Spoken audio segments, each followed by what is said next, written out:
right, we are up. This is the Our Town with Troy by North Alabama's podcast. And I'm going to ask my guest tonight, Rich Hoffman. Have you ever heard of it? Did you know North Alabama had a podcast, sir? No, I didn't, and I'm thrilled to know it. In fact, my wife mentioned something about we need to get and find out where it's at. So now I know. And it turns out it's physically right up the street from where you live. Exactly. Right. And so this is when I first got going, for your information, Dr. Joe Denoto. Good friend. He probably around like episode 12. So this is like a little more than 2 years ago. He and I kind of connect, and he sends me a list of like 30 people I need to interview. Just being a new friend. Yeah. And so I did a lot of those. Not all 30, but I probably did 15 or so over the next like 50 episodes. And so I was frequently giving him kudos or thanks for connecting me with that guest. And then we're actually doing some work together professionally. Yeah. And so he has now thinking about other people like you who would be interesting for me to talk to and get to know, but also just, I think, expose our community to what you have going on. But let me just do this. I told you I was going to do this a certain way. I want to actually read your bio. I normally don't do this. Go right ahead. But I want to read it, and this is just for your information. This comes from your conference agenda. Okay. Which is coming up, and we'll talk about it. So Rich Hoffman is an Army Information Technology IT defense contractor with, is it Chugach? Chugach, yeah. Chugach Government Solutions. He is a senior system engineer analyst working in the U.S. Army Materiel Command, one of the only 4-star commands right on the Arsenal. The other being the contracting command, I believe. I think those are the 2 4-star commands. Yeah. Headquartered at Redstone Arsenal. Oh, actually, I have a trivia question for you. No problem. The other day I was interviewing a guy from the city who works for an emergency management agency. And they have a mitigation plan that they posted back in like 2014. And in there, it has the most amazing trivia question. Do you know the original name of the the Redstone Arsenal? Boy, that's a good one. I'll give you a hint. There were 2 entities. Basically munitions, I know that. Well, right? There were 2 entities that came together in 1941. They created, so in 1941 they created the Huntsville Arsenal. Yeah. And the Redstone Ordnance Plant. Oh. Then in 1949, post-World War II, I think the von Braun thing starts heating up the space race. Yeah, right. They then combined those 2 into the Redstone Arsenal. Oh, I didn't know that. That's a piece of history I didn't know. You may use that at your next dinner party. All right, I will. Where trivia comes up. Trivia comes up. All right. All right, to help shape the future directions of systems, networks, and application hosting arrangements used within the Army. With a BA degree from Wright State University, which is in Dayton, Ohio, in organizational communication and an extensive career in leadership positions in numerous business sectors, he has a solid background in numerous disciplines to include IT, training and development, organizational development, that was your BA from Wright State, and many others. For nearly 6 decades, and we're going to talk about this since his 8th grade science class and timed with the patrolman Lonnie Zamora sighting in Socorro, New Mexico on 24 April 64, Rich has been pursuing his primary interest in investigating, researching, and lecturing about UFOs. I'm going to skip over that part because we're going to talk about that. But late in 1969, you joined the Midwest UFO Network, also later referred to as MUFON. Mm-hmm. And you were the director of investigations for the Ohio UFO Investigators League. Yep. And over as many decades with MUFON, he has served as state section director, star team manager, deputy director for investigations, and then director strategic projects. And you remain a benefactor and lifetime member in MUFON. Yes. But in June of 2017, Rich left that position in MUFON to start the Scientific Coalition for UAP Studies, SCU. And as I've mentioned a little bit about a conference, that's the conference that's in its 5th iteration that's coming up on May 31st through June 2nd. Currently, he is an executive board officer with them. He is also a board advisor for Society for UAP Studies and advisor UAP Expeditions. And I thought this was interesting. The final paragraph, in 2022, Rich represented the USA in a NATO Space Domain Conference presenting the UAP threat. In 2024, Rich will be in D.C. along with other thought leaders to discuss the road to disclosure. And you've appeared on many podcasts and shows, and yes, And as I mentioned to you when you first got here, that's a blessing for someone like me, where there's just so much research that I can come across, right, when consuming that. Okay, I want to start with this quote, though. This is from your mother. She passed away last year at the age of 93. Yeah, God bless her soul. And so you are a guy who has been passionate for 60-plus years of your life. Yes. On trying to understand this phenomena of UFOs, helping overcome the stigma and all that we're going to get into. And somebody asked you, like, well, what does your family think about your interest in this? And I think it's like, well, kind of like me with my podcast. Like, some family members are supportive, some don't care. Yeah. And in the case of your mother, she said, I'll believe in them when they take you away. Yeah, I know. Sadly, she passed away before they took me away. So I guess she's a non-believer wherever she's at. So here's what's, even though you were born in Jasper, Indiana, you moved to Dayton when you're 4. And so you spent several years there. Mm-hmm.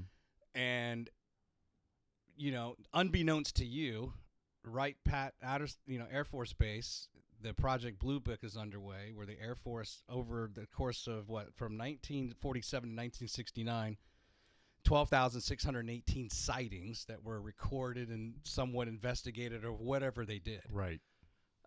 So here comes Rich when you're a 13-year-old in middle school or intermediate school, whatever they refer to it as there in Ohio. Middle school. Yeah.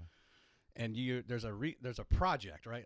Your science teacher says everybody has to do a project, and there was a list of things topics. Yeah, you could sign up for them, and you're the only one who signs up for UFO.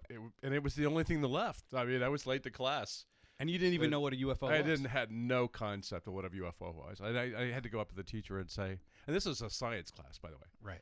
So, I mean, I said, Mr. Bayshore, can you please tell me what a UFO is? He said, unidentified flying object. And I said, well, what is that? And he said, well, do you ever heard of flying saucers? I said, yeah, I've heard about them. Yeah. He said, well, that's, go look it up and find out and come back and do your 10-minute presentation on the topic. So that's what I had to do. And you didn't do well on it. I did. I got a D. I didn't do well at all. And, it's kind of interesting because I went, first off, I thought, well, it's like science fiction. I was not thinking it was like science much at all. And I think I might have picked up a book or something like My Trip to Venus or something like that.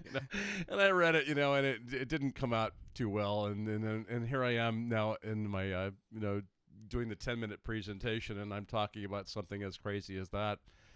And, then he looked at me, and obviously he knew what it was because he's the one that put the topic on the list, right? Yeah. So he said, well, what about jet pursuits? So what about this? And I said, what did you read? I didn't read anything like that. Anyway, so I bombed it, right? He was trying to guide you to the material you should have referenced. That's right. Right. Yeah, that's right. And I will point out to you that, of course, after I did that, and then I went on to get into the UFO thing, and I was really heavily into it and doing TVs and radio. Mm-hmm. I had a chance to go back to that 8th grade science teacher and his class and redo that. How many years later was that? This was about maybe 4 or 5 years later or something like that. So you had graduated high school at that point? Yeah, I was already out at that point. But anyway, I came back and I delivered. I said, can I change my grade? He said, no, it's too late. But anyway, it was a fun time. Well, so the part I want you to expound on this. So sure. What's sometimes difficult about interviewing a guest like you, I don't necessarily want to rehash the things that you have to kind of go over every interview. Yeah, that's all right. But at the same time, in North Alabama, there may be people who are very unaware. Maybe even people, the viewers or the fans of the show are very unaware, so you have to do that. But in any case, if there is that person who is very interested in this topic, they may have already discovered you, mm-hmm. or some of your other contemporaries. I would love for you to give a little bit more detail in. You have this experience. You're all in. You get the book from what's his name, Ruppelt? Yeah, Ruppelt's book was the report on unidentified flying objects, and he was the former head of Project Blue Book. He had left it and then wrote a book. So you find that you realize now, Project Blue Book is just north of where I live or nearby. Yeah, right. And then you start going out and speaking and doing lectures and stuff, and then end up on the Phil Donahue show. Mm-hmm. Can you give me a little bit of let's revisit that a little bit. Let's just set that up for the audience. But then also, like, what specifically were you briefing or lecturing in those early years? Well, so like from age 13 up till about 15, when I actually got on the Phil Donahue show and stuff like that, I had been like, just, you know, I was so intrigued by the incident in Socorro, New Mexico, right? The fact that Walter Cronkite was now talking about that on the evening CBS News and saying, hey, there was this landing in Socorro, New Mexico. A police officer saw the object, and there was like debris that the ground had been impacted by that. There was like some indications of footprints, and I'm thinking this is really interesting. And then I'm learning about the Air Force that was actually doing that, like a study into that, right? And I'm thinking like really kind of interesting, and it just literally changed my perspective on that disinterest in the now wanting to get interested. And so that first book that I picked up, I mean, practically the first sentence out of it was talking about jet pursuits in which they fired at them. And that was over in the D.C. area in 1952. And so I'm looking at, I'm reading about that. I'm saying like, wow, this is really incredible. There really is something behind this. And I guess as a 13-year-old that's extremely curious, the next thing I know is everything that I could get my hands on, like, you know, books, every newspaper clipping that I could get, I started to collect that, right? And then the next thing I know is I was like, you know, I was always interested in astronomy, and so I was out actually doing, you know, I was attending, like, you know, this local astronomy club meetings and stuff like that, and the next thing I know is they said, well, would you come out and present? And I went out and presented, and, you know, sure. And the next thing you know, I kept doing more and more of that. But what were you presenting? Well, I was talking about the UFO subject. Okay. I was just trying to introduce the topic because a lot of people might not have been aware of it, didn't know about that there was a project up the road. That's interesting. Didn't know, you know, anything about maybe sightings that were going on in the area.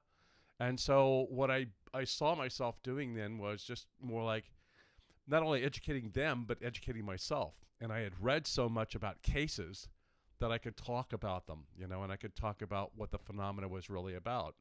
So I would spend time, you know, walking through about the fact that objects can hover, the fact that they can, you know, zip off at incredible rates of speeds, that the fact that they've been picked up on radar, that the fact that they've, you know, they typically have certain shapes or sizes or something of that nature, just based upon what I've read, right? Yeah. And so let me ask you this. Go ahead. Yeah. Did people not? Was the media in a way censoring that or suppressing that, where people weren't either they're not reading the paper, they're not watching the TV or the radio, you are, so you're educating them? Is it just more of that? It's more of that. It's like, you know, or they're picking your brain because you're that much more interested than they are. A little bit of both. Okay, so it's you know, there's many times I would appear on a show and they'd say, well, you know, I haven't really read about it myself. You know, I'd like to be educated about it, and let's share it with our audience, right? Okay. And so I'd be talking about with their audience and informing them about the subject and that type of thing. So I'd like a radio show. Now I'm on a TV show. The next thing you know is I'm now doing a TV show and talking about the subject, and again going and covering what I've learned from just my, you know, young few years in it. And just sharing that information. And I guess I was, over a period of time, I just developed that super confidence, that ego, I guess, that lets you go out and to do things and, you know, and just go after the topic. But I had read so much. Yeah. And I began collecting that I thought, well, it'd be great to be able to talk about it. And then people were interested. Like you might have a church over here that would say, like, you know, we've never had anybody like you. Can you come and talk at the church?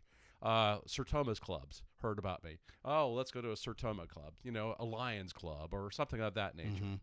And so I found myself just going around the city of Dayton and being always asked to go and to talk about the subject. And I did. Yeah.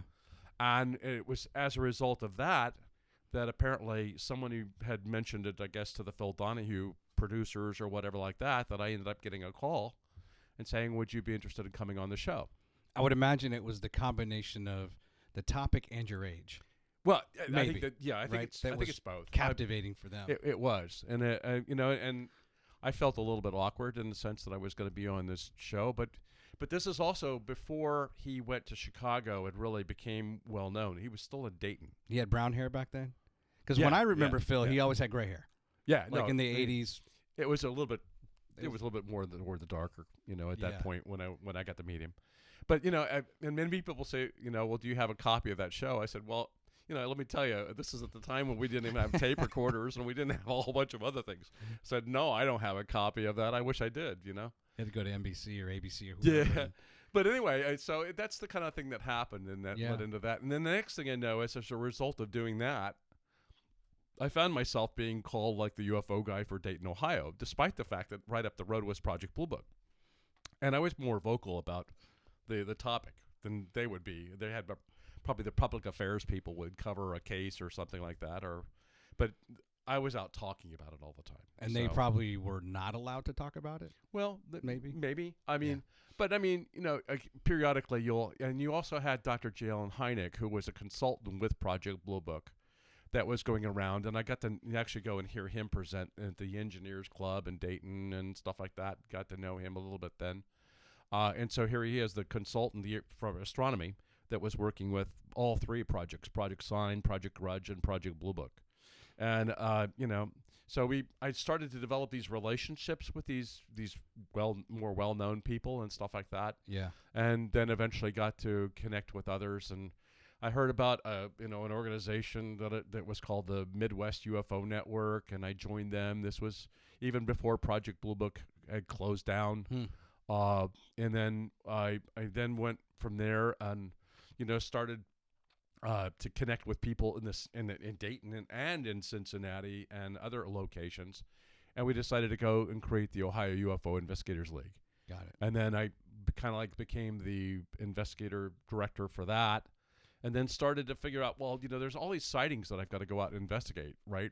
And I was getting calls day and night, And I would have many times, my name and number was out with all the police agencies. They would call me, and I would be getting phone calls about sightings. And there are times when they would actually come and pick me up and escort me out to the sightings. So it was, it was quite an interesting kind of experience in the sense that I had this luxury of, the police helping out and various other. Sure. And then the other thing was that I got there would be a couple cases where I would be investigating a case, and then you'd have Project Blue Book guy sitting next to me. So I started to make a connection even with the Blue Book people, and that was interesting. A few questions. Yeah, go ahead. One, in those early days of lecturing, did you get any really difficult questions? It sounds like you were reading and studying and fiddling your brain so that you could feel confident, right, in front of a group. But were there any really perplexing, difficult questions that you couldn't answer? Well, yeah. I mean, there's always the question about where they come from. Well, sure. And that's very complex. How do you talk about where they come from when they haven't got there's no clear distinction of where they could be coming from. We just know that, ultimately that was a hard question to answer. And then sometimes it would be situations where I would be, let's say at a church group or something like that, and they wanted to bring in a particular religion aspect to it.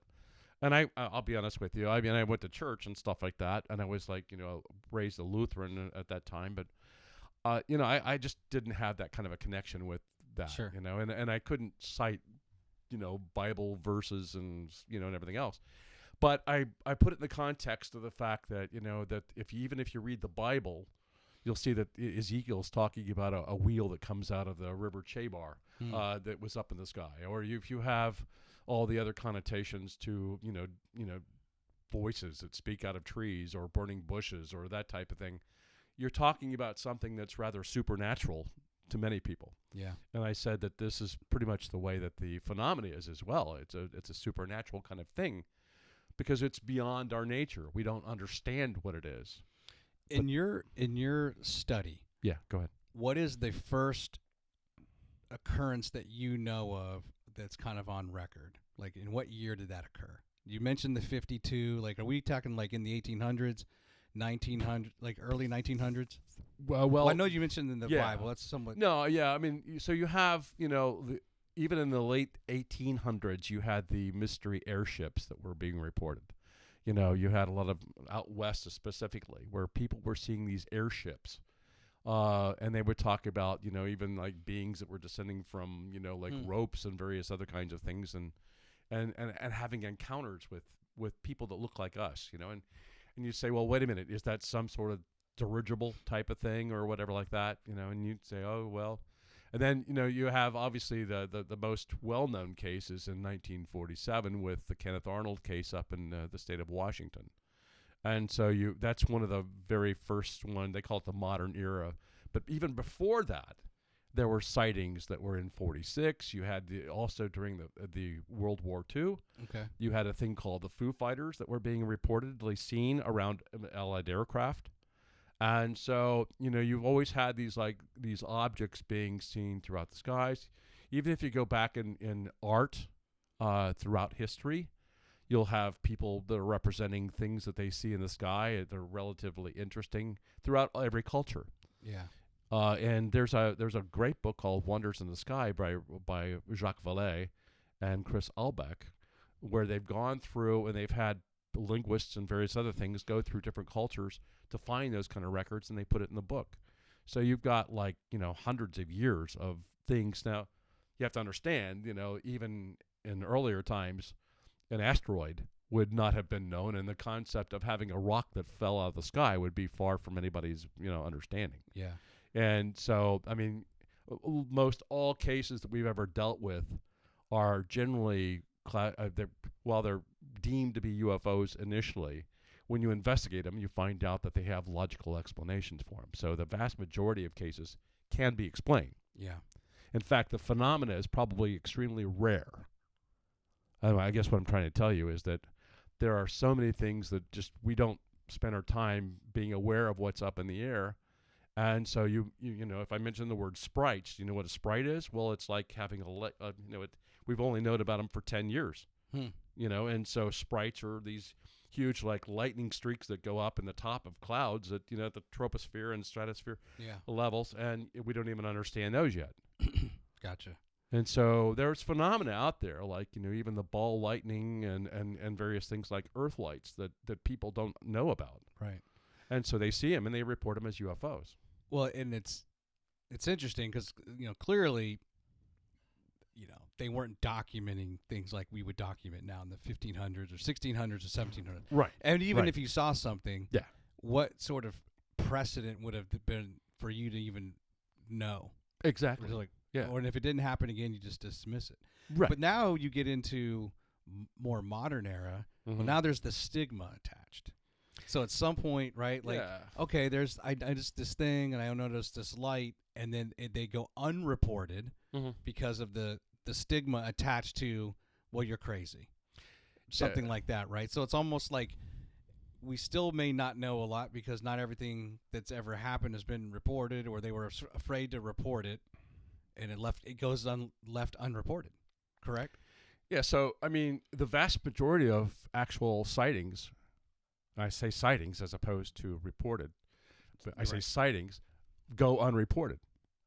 People don't report them. Right. In fact, many of the lectures I've ever given on the topic, or I'm asking, you know, the audience and stuff like that, I'll say how many in the room have ever seen something, and they'll get some, you know, hands up and say, you know, they'll be willing to put their hand up. Some people are not even willing to do that, but they'll put their hand up, and I say, how many of you report them? And none of them. None of them. You know, and so the problem we have is that, you know, a lot of people don't report. They don't know who to report to. Right. Where do I go? Who do I trust that I want to talk about this with? And to actually then share their experience, right? And what we've also found is there's a strangeness index that we've got to apply to this. The stranger the story, the less likely I'm going to tell anybody. But if I say that I saw a light just go across the sky, that's pretty safe, right? Okay, well, I can tell you about that. But I can't tell you about the fact that that light came down and it knocked the power out of my vehicle, and it, you know, and I saw beings maybe stepping out of it or something like that. You know, I'm not going to tell you that. Yeah.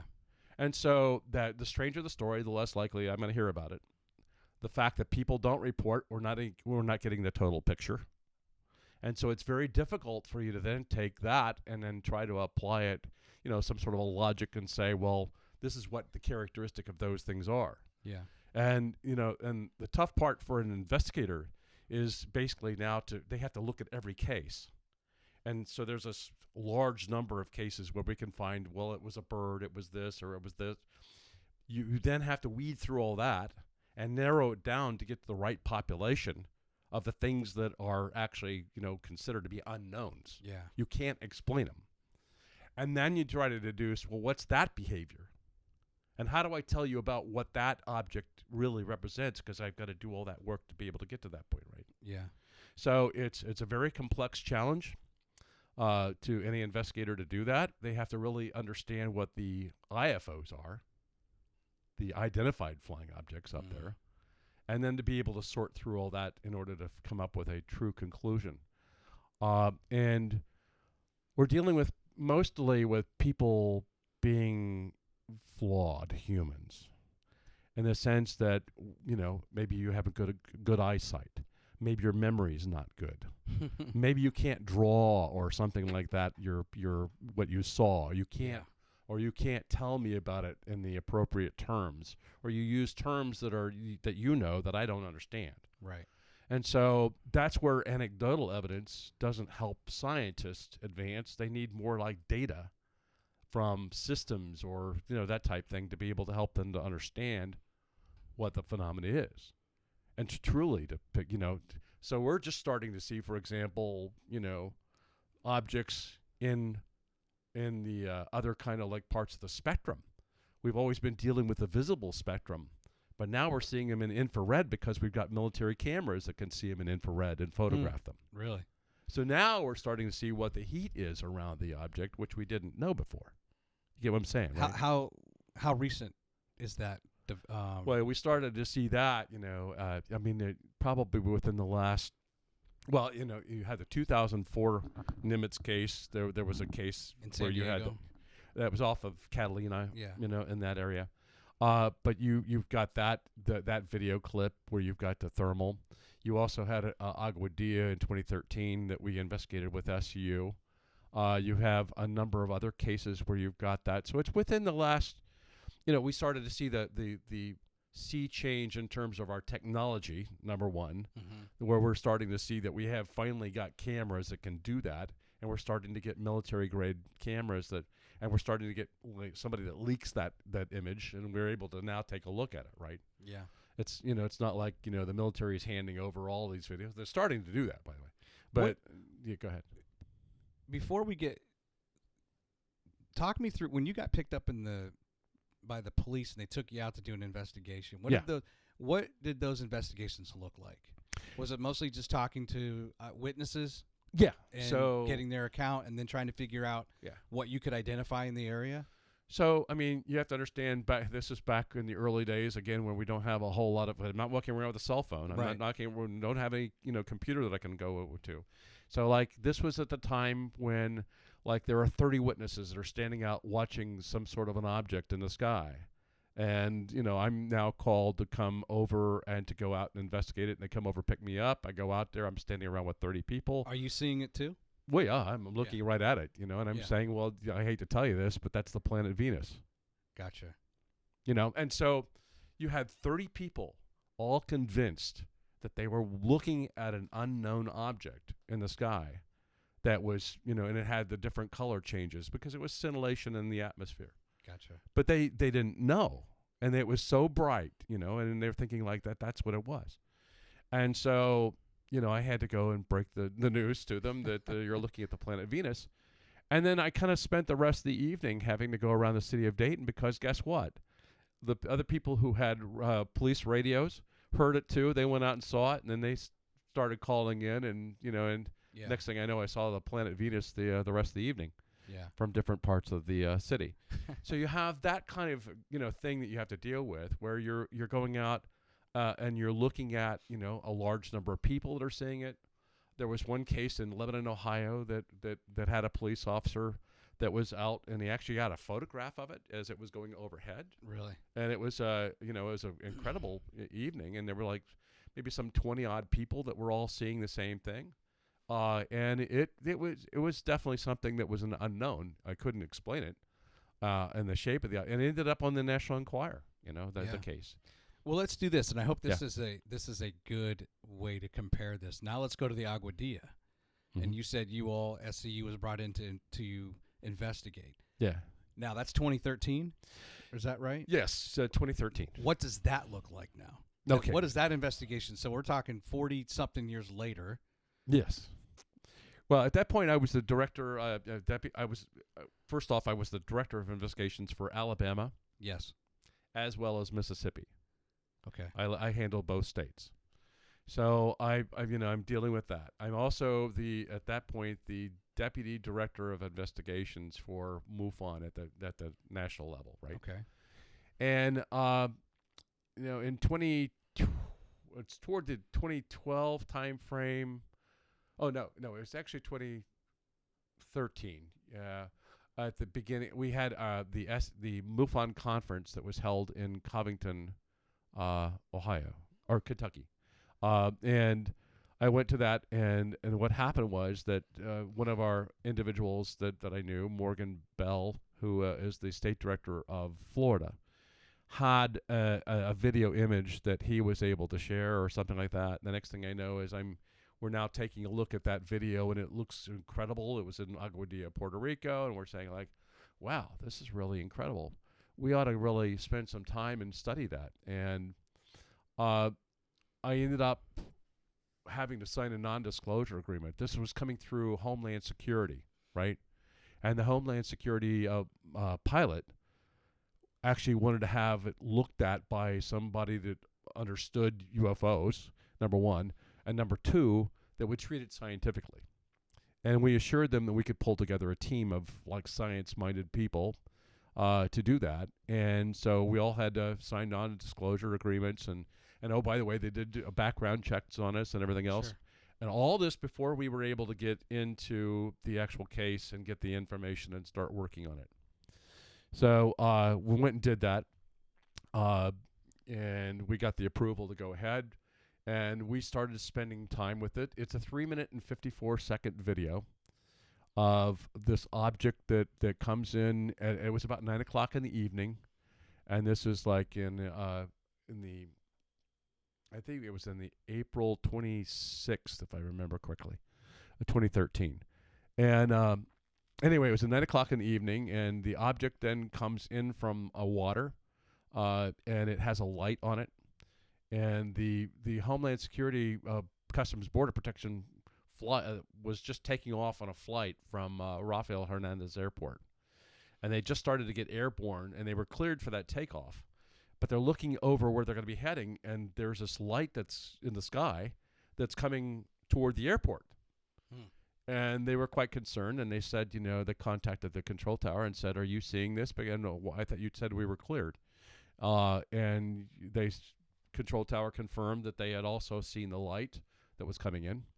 And so they were curious now because obviously they were looking for drugs and drug smuggling. Mm-hmm. And they think that this is a little bit weird. And so they make a huge circle around in a counterclockwise fashion around the entire airport. And they're now looking at this light and trying to figure out what the heck it is. And when they make the full circle, and they're almost at the point where they came up from the airport at that same place after they make the circle, and the light goes out. And now they're real curious. And the Dash 8 aircraft is equipped with airborne radar. At the same time, it's got a thermal camera, and it's got the pilot and the co-pilot in the front, seats, stuff like that. So he turns back to the camera operator and said, start taking and recording this. So they start recording, and because they've got the thermal, they're able to see it, and it looks like daylight, when you take a look at the video. Wow. And so now they do another loop around the aircraft, and they're kind of like watching this thing maneuver, and it comes in towards the airport, crosses about the runway, goes down along next to a path where there's some cattle out in the field and stuff like that. And it comes back and it too makes an arc, comes back by a supermarket, goes behind a telephone pole, and that's at the point where we are able to deduce the size of it, by the way, because we broke the 3-minute 54-second film into 7,027 frames. And we were looking down at the individual pixel level of that image. Frame by frame, pixel by pixel. Frameable, yes.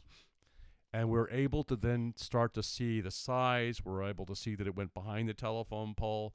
We're starting to see it go through trees. It gets lower down in terms of its altitude, and it's now descending into the water. It goes into the water. It makes a turn, and then it comes back up out of the water. It then splits into two identical objects. Splits into two with different thermal signatures, okay? And then the one that separates from it kind of drops into the water while the other one hangs up a little bit, and it is slowed its speed, and then it then goes into the water as well. And then you see the camera operator kind of like swinging around trying to see if he could find out if it was coming back up, and it doesn't. Very unusual film. Very unusual. And, you know, it was taken with a Westcam camera that's produced by L3. And we started to work on that. We had to confirm that, you know, was this a legit aircraft? Was this a fake video? What does that, what are the capabilities of that Westcam camera? Well, it can detect the temperature changes from 1/100th of a degree. Okay. So if you're talking about thermal, you're actually seeing that thermal range, and it's very, very precise in what it's picking up. Okay. And the whole nature of the infrared is it's giving you have an option of setting it as black as hot or white as hot. They had it set for black being hot. So you do that. So now it's a thermal contrast. So I can see a thermal contrast to it. And again, the hotter temperature is going to be the blacker as it goes up in the shades of gray. We broke that into 255 different shades of grays, all the way from white to black, right? We were able to then take that and match it up at certain points when the object had the same coloration or same gray value or whatever as, let's say, the cows in the field. And then we actually did a study and we found out what the temperature of a cow is. 99 degrees. What is it? Yeah, well, it's a little bit more than that. It's about a little over 100 or something like that. But the bottom line is we were able to then say that the object was relatively close to the temperature of that right there, right? So what does that do? That helps us to eliminate the fact that it's not a helium balloon, because a helium balloon doesn't get up to like 104 temperature. Yeah. Okay?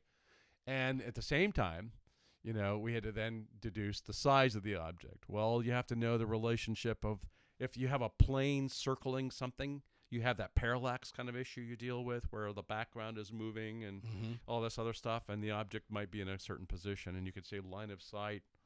And because this thermal image that was taken by Homeland Security had all of the metadata, meaning it had the GPS location of the aircraft. Yep. It also had the reticule that you could actually look at the ground and know where that's at. Because it had all that metadata. The pitch. Yeah. All that stuff. You could see all that.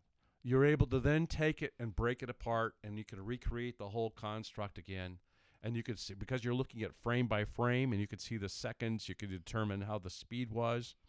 We were able to determine that the object, when it went into the water, was at about 100 miles an hour.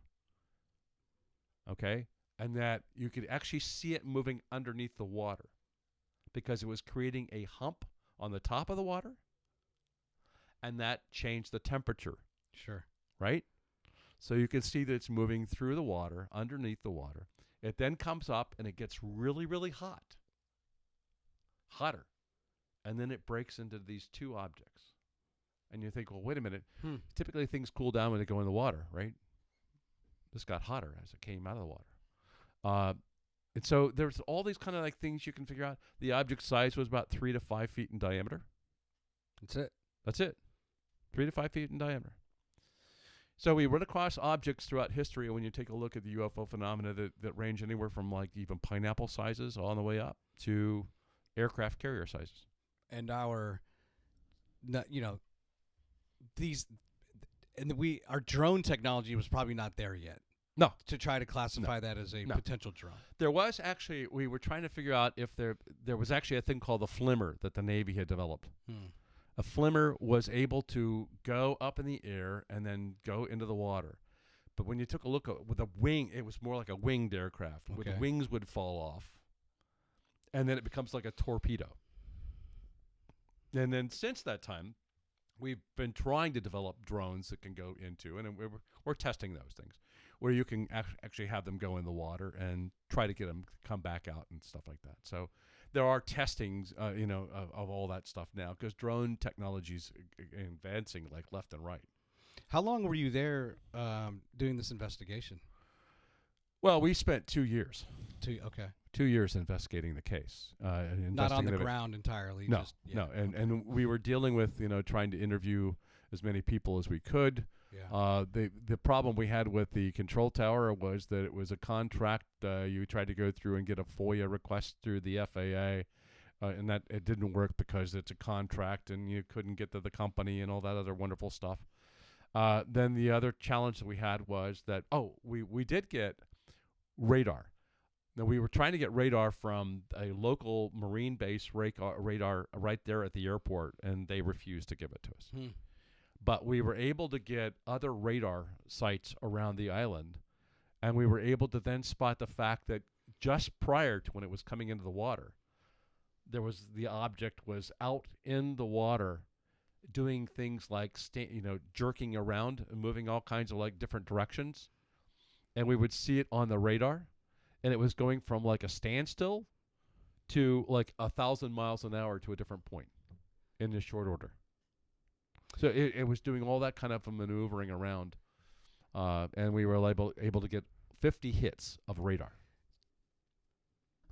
My mind's going here. Yeah, mine is always going. when you had it broken down frame by frame, pixel by pixel, and there's that moment leading up to the heat. It gets hotter, and then it splits into two. Yeah. Is there enough fidelity in that video to kind of glean any way of that happened? I mean, no, you really can't tell. It's the problem was that with again getting a thermal signature at 9 o'clock at night. Yeah. You're not really getting That's true. like the detail that you might get. Okay, you're getting again temperature. Yeah. And and then you have to question whether or not there's something around the object itself. In other words, was it, we say 3 to 5 feet in diameter, but was there actually, like, is the atmosphere around it heating up? And maybe that's what we're seeing. I mean, is there some field around it that's also being heated? And maybe it's a smaller object. You get what I'm saying? So it's like, it's difficult to try to like figure all that out.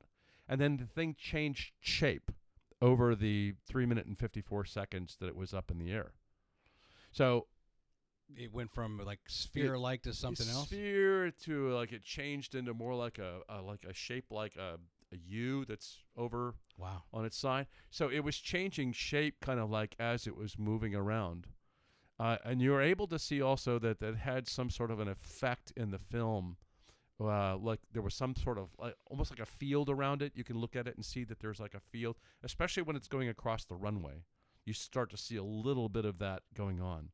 And so you question whether or not that's an effect or an atmospheric effect, or if that's part of a field or whatever that is.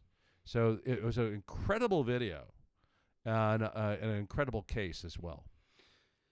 Why wouldn't they give the radar data?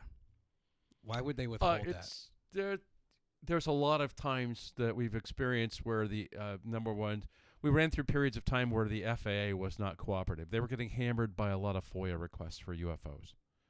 And that spends a lot of time. Now you got to go back through all this different data and do the looks up. And they even admitted that UFOs were creating a little bit of a challenge with them. Really? But, we just run across those kind of instances where you just can't get data, or they're not willing to get it for you, or they'll do pushback, and then you've got to push harder and that type of thing.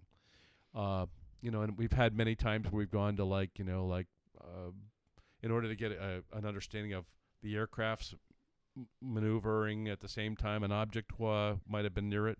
And right after that case, by the way, in southern Mississippi, you had a pilot that was flying in a Cessna aircraft, and it was he was progressing northward at about 254 miles an hour or something like that, maybe about 2,000 feet altitude. and he happens to look over. It's clear day, and he's now looking underneath his wing, and he's seeing a 4-foot disc-shaped object that's right underneath his wing. And that's pretty terrifying. Yeah. Has no indications of propulsion or anything like that. It's just a solid spherical, not even spherical. It's more like elliptical, or more like like the typical disc shape type of thing. Yeah. Okay. Okay. Yeah. It's more like that, but it has no indications of propulsion. But here it is underneath his wing, and he's curious about it. He goes up and he does a loop around, and it comes back because the object pulled back from him. It was flying along with him, and then it pulled back. And he turns around, and it's kind of gone. The next thing you know is it's kind of like, he sees he doesn't see it anymore. We were able to go to 6 different radars to see what we could come up with, right? We had to put a FOIA request in for all those things, and we ended up getting one of them that actually saw the aircraft, didn't see the object, and then the one in Alabama gave us a hit on the object. And we were able to put that into a sequence where we could actually see what it did, and it pulled back from the plane, and then it made like a 120-degree turn. Its speed slowed down to about maybe 40 miles an hour. Really? Well, an aircraft's not going to hang up in the air if it doesn't have any kind of... So now it's down 40 miles an hour, and it's moving through the air and doing several turns and various other things. But we had that on radar, and we were able to get that. It's only now that you've got the FAA now playing with the Aero project, which is the office up on the Hill that's actually getting into this, where they're actually cooperating again. The anomalous aerospace phenomena. No. No, actually, it's the all domain. All domain. Yeah. I was reading something else. No, that's okay. The all domain. All domain anomaly resolution office. Yes. Yeah, that's the latest. Aero. That's Aero. That's the latest project that's up on the Hill. It's about 2 years old, right? Yeah, it's about 2 years old. Okay. Yeah. Let me ask this. Was it with the Aguadilla where you changed the name away from like UFOs to unidentified aerospace?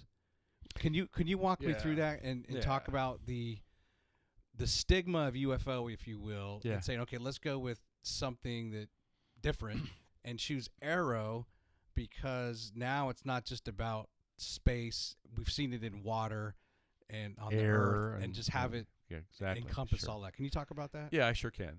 So, we've gone through various periods of my history and stuff like that where we've changed the name. It was flying saucers. A lot of people were reporting flying saucers. Then it was UFO, unidentified flying object. That Ruppelt gentleman that I was talking about, the former head of Project Blue Book, was the one that gave it the buzz name being UFO. Over a period of time, UFO became synonymous with people who were talking about every crackpot idea in the world, right? And so, the more you get educated, and you're talking about, even in the Aguadilla case, you're talking about objects that are coming into and going into water, right? Well, they're not longer. They're also being seen under the water. So now you're talking about a different term. You're talking about unidentified submerged objects. USOs, yeah. Yeah. Well, if you're talking about the same object that can go into water, why don't you come up with one term? Okay. You get what I'm trying to say, right? Yeah. So what if it goes into space? Well, what are you going to call it? Unidentified space object or something like that? So we're striving to try to find a common word that actually makes a depiction. And so it went to UAP because they were talking about unidentified aerial phenomena. But then it's not aerial. It's more anomalous, And because I've already pointed out the fact that there are many kind of other natural objects like sprites in the air, and there's a lot of atmospheric and anomalous phenomena that we see in the skies that also are a part of this equation that keep getting called a UFO that we need to understand as well. So you're starting to get this term being like in the context of Aero, all domain, meaning it's the air domain, it's the space domain, and it's the water domain. And then at the same time, you're talking about that it's an anomaly because you really can't figure out what it is. Right. And then it's some sort of an object, if you would, that's up there. So it's a phenomena that you can't identify, and you need to study it. And so this phenomena that's clustered up there like that with all these different kinds of like distinctions needs to be looked at, and it became a less stigma in terms of using that, because UFO got branded as being aliens and everything else, and we just don't know. Mm-hmm. If you don't, I mean, you don't. People like to jump into it's naturally it's ET. But how do we know it's not a time phenomenon? And this is us from the future coming back in space, you know, in time and space. So we don't even know that. You know, what happens if it's, you know, some other kind of aspect? Maybe it's, you know, some sort of like an opening or a portal to another dimension, you know, and that type of thing. So until you really understand where the origin could potentially be, you're stuck with trying to figure out what this phenomena is. And so that's why we go with those terms. Okay. So Project Blue Book closed down because they felt like whatever sightings had been reported, the investigations that they had done, proved that there was no threat to national security. I think that's what I derived. They used that. They used that term. They actually got, here's what they did. From 1953, the CIA actually got into a meeting called the Robertson Panel in 1953.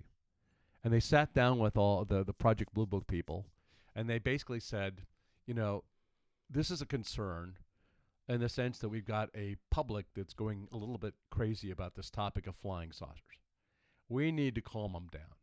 Right. So let's get Arthur Godfrey to go on the air and talk about it, and let's get Hollywood and Disney and everybody else to come up and help educate the public that there's nothing to this phenomenon and call and tamper it down. All right? Okay. And this is right after the 1952 sightings that were actually in Washington, D.C. for a whole week that caused a huge consternation because they couldn't figure out what the heck those things were. All right. So now in 1953, CIA-led group was there to try to influence them to tamper it down, tell Project Blue Book, you need to come in and start debunking these things. That's what they did. They started to explain, use anything that they could to be able to discredit, you know, the like maybe a legitimate case and tamper it down, right? And then you started to also get into the period of time where you had, if you remember they got a Colorado project. That was the University of Colorado was told to come in and do a 2-year study on cases and come up with a report. I see. So they did. And basically, it was a whitewash. It was an attempt to say that there's nothing to this, and that yet the cases that they looked at, they could not explain 30% of the cases in the Project Blue Book document. But the project director up front, who probably didn't even read the report, said it's a national defense thing. There's no concerns here. We shouldn't even be exploring it. Let's stop the research and stuff like that. And then the National Academy of Sciences came in and blessed the Condon report. And then that put a squelch on all scientific study of the UFOs from then on. And then what you had following that was a CIA-led attempt to go and influence us more. Remember those wonderful checkout stands with the Washington, where you had all those like tabloids and everything else? Oh, sure. And you remember them, you know, showing Hillary, holding an alien baby and all that wonderful stuff, right? Right. That was all propaganda to make this a joke. Gotcha. So now we all bought into that, right? UFOs are a joke. That stopped the sightings, or didn't stop the sightings, because guess what? We also had, you know, objects being seen over our nuclear sites and all that other stuff going on during that whole period of time while the tabloids are going on. And any sort of mechanism that was in place for people to report were probably now non-existent. MUFON was still existing, but now the government's not involved. Sure. And they'll tell you, we're not involved in this subject. Right. But guess what? Behind the scenes, they really still were. Okay. All right? And that's why, so we went through a period of time from about, 1969 when, the Project Blue Book had closed, right? And they terminated it, up until 2017 when you suddenly had the New York Times now talking about a project that was going on from 2009 on that was called the OSAP, which was the Advanced Aerospace Weapons such and such, whatever, Anyway, OSAP was going on, and it was basically put together by a group of people who want to look into UFOs, by the way.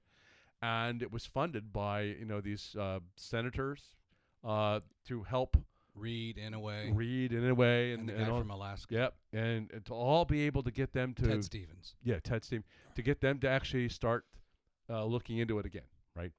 But keep it on the QT. So here was this project that was going on that was not talked about. The general public had no awareness of. And then suddenly in 2017, we're starting to hear about, this project that existed. And it then led into this thing called ATIP, which is another subgroup underneath that was basically led by a guy named Lou Elizondo.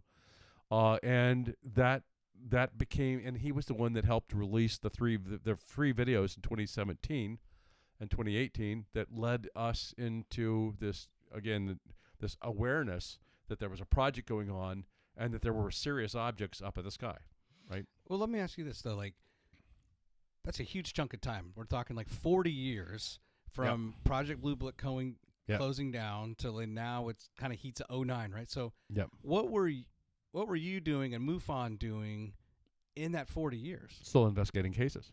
Okay. I mean, cases kept coming into MUFON, just because government's not looking at it. Yeah. But someone's got to look at it. Someone has to. And you guys are doing that. So we're doing that. Yeah, we're out investigating the sightings. And there's still a high volume. There's still volumes of sightings. And, the more that we started to expand and we're not just in the United States. We were all over the world. I mean, it's like you're starting to look at global kind of like, again, sightings that were going on and being reported. So while the U.S. did their best with the propaganda effort and call this crazy and tell people to just stand down, were they discrediting you? Was there an active for MUFON? No. Okay. No. They just you guys go off and do your thing. We just go off and do our thing, and people either think it's valid or think you're kooks. Right. So we're just out still doing our job, just basically investigating cases, looking into them, still studying the phenomena, because we knew that the phenomena wasn't going to go away because the government just decided that it was going to not do anything with it, right? Right. So, I mean, in fact, sightings went through periods of increased activity when they were not there anymore. If you remember in 1973, there were a large number of sightings. That was the one with like the Charlie Hickson and Calvin Parker in Pascagoula, Mississippi. And you had a whole bunch of other things that were going on around the country. There was a huge wave of sightings in 73. Well, Blue Book was shut down.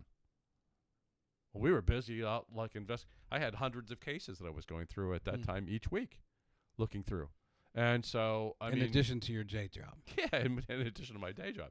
And so, we're trying to do all that work and keep it going, and then having conferences to be able to keep spreading the word. And so, go ahead. So on that point, though, I guess this is what's kept it from you being your main employment. Yeah. Is when the government backs out, there's not grants or something you guys could apply for to do research. Otherwise, it could have been your career. Oh, yeah. It could have been your paying career. I would have loved it. I would have loved to have had this as a career. But otherwise, you have to have somebody funding that. Sure. Okay. Yeah, and typically it's just, people making donations, like, How many hours of your week over those were you putting into, into these investigations in that 40 years, or that time from Blue Book closing down to, let's say, 2010? I mean, as much as you can. As much as I can. Yeah. I mean, I'd be day and night. I hardly had a time with my family. Yeah. And then the other time, I was also going and trying to ramp up investigators to help me out, because there's no way I could split myself, to 200 ways or something like that. So I was actually conducting training sessions in my garage. I set it up like a little classroom or something like that. And we were going through and walking through how do you do a case investigation, and what kind of questions do you ask, what kind of evidence do you look for, that type of thing. How do you do what kind of gear do you have? Do you have the detector, Geiger counter, or do you have this and that? We try to set people up with equipment, and so ultimately you're trying to do that in the best you can, and just go out, and you have like a window of, let's say, 90 days to be able to conduct an investigation on a single case, right? Before you try to close it down.